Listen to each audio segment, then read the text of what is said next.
all you investors hoping to make a quick buck, let this be a warning. One Chinese company took $25 billion from Americans and in exchange provided them with shares in a variable interest entity out of the Cayman Islands that's not even subject to normal investor protections. And the underlying company does not even have to conform to U.S. accounting standards. Sound sketchy?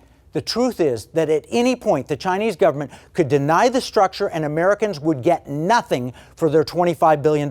It would simply disappear, and that isn't uncommon.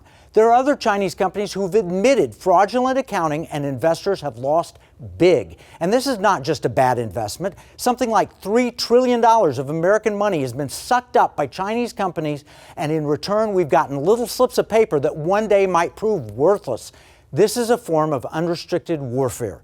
Unrestricted warfare is a military doctrine designed to use non-military means to defeat an adversary. The doctrine was published in a book 20 years ago, and the Chinese Communist Party has followed it carefully to defeat America while we barely noticed.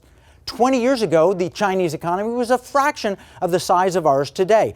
But now their economy rivals ours, and they're using their newfound power to repress minorities, control their people, and commit human atrocities.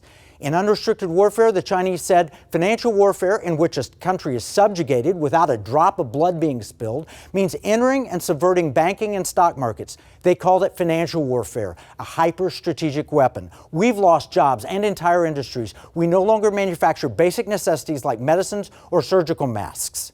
The Chinese communists took $3 trillion from us to subvert our economy and enrich theirs. This is classic unrestricted warfare, and it's designed to hurt you. We have to stand up now or be taken down by the Chinese Communist Party. It's not too late if we recognize the threat. You can learn more at economicwarroom.com. This is Kevin Freeman with your 2-minute warning from the Economic War Room.